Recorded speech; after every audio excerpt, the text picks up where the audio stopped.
a movie about trust, and like you trust. You gotta the ultimate trust. From the outside looking in, it seems simple.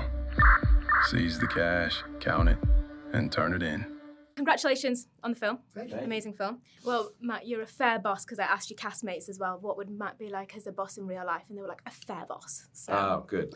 speaking of bosses and jobs, have you ever had a nightmare boss in your early career outside of acting? Yeah, oh yeah, we had a bunch of them.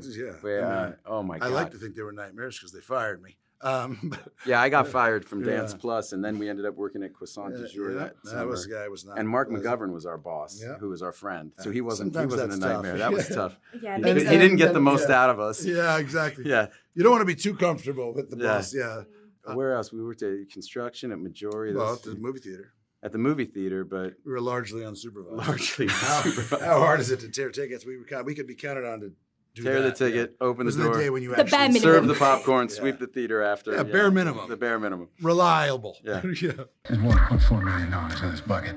I bought 14 more of those things. That's a $20 million risk. Now, what's the one role from each other's film that you would want to steal? Oh God, Matt's done so many great movies. Like I say, it's the thing about it is when you see a movie you really like, whether it's Matt or you don't think, oh, someone else should be in that. You think, oh, I don't know how anyone else could do that.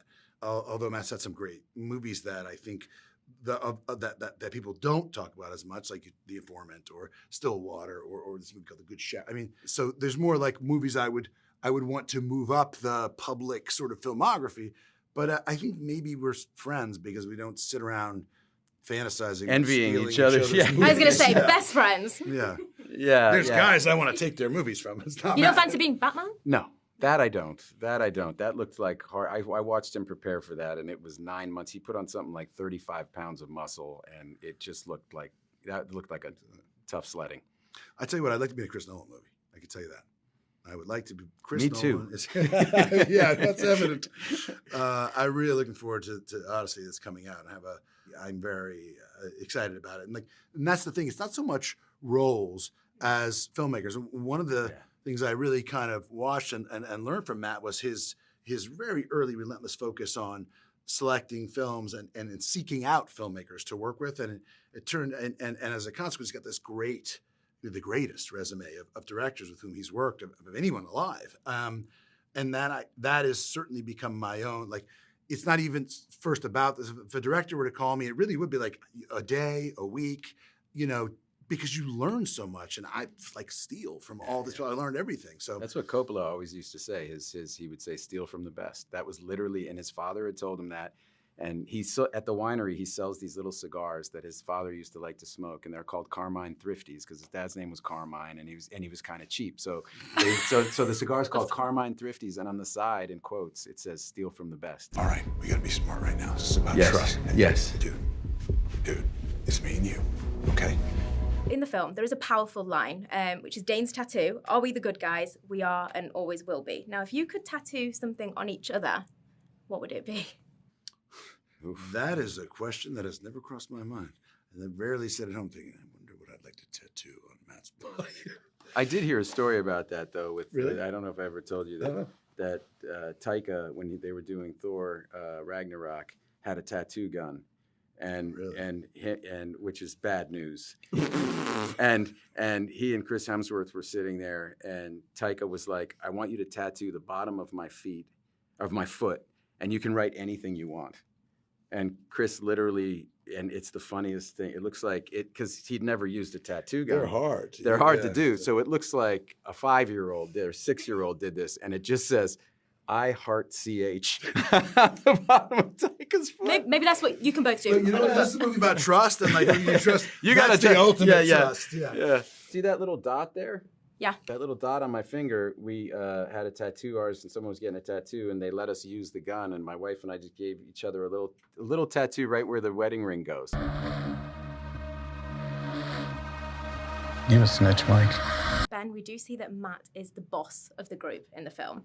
How is Matt as a boss in real life if you had him as a boss? But also, what is the bossiest thing about Matt? You know, when the last movie that I directed, I just finished a movie that I directed. It hasn't come out yet. But prior to that, I directed a movie that Matt was the lead in. And, there's that's like a position of leadership. And I've come to appreciate much more as the director even more so during that movie because like it was a really great example of leadership because he kind of leads by example. He makes the set very accessible and easy and welcoming. And as a director, I really appreciated it because he's doing a lot of your job for you. I feel like, okay, for actors to succeed, I need them to be relaxed. I need them to feel connected. I need them to feel like they can contribute. I need them to not feel like at risk all the time because they'll hold back. And all of a sudden I had somebody doing that for me without, and to your point, without being a boss or bossy. It's an interesting thing. I know there's all this stuff about leadership and Instagram, and people write books and stuff, and I'm not an expert, but what I have noticed is that form of leadership, which is like being there with people and leading by example, like that tends to work. It worked great on that movie where people showed up and you're always kind of going, what's the culture here? What are we doing? And they looked at Matt and saw how he approached it. And it was like, okay, we're gonna have a great time. We're professional. We're gonna work hard. We're not gonna take ourselves seriously. We're gonna take the work seriously. And it was, I thought it was a kind of a masterclass. Also, to follow on to that, the movie he directed after is called Animals. It's going to come out later this year, and my wife produced it, and I think he realized who the actual boss is. I realized my that a life. long time ago. Yeah. Yes, no, that's true. Lucy's spectacular, and she's no joke. And she's very good at the quiet leadership, where I'm like, I don't know, just tell me to talk to Lucy, and it's fine. It always is fine. So I'm like, this is incredible. Thank you so much, guys. It was incredible talking to you.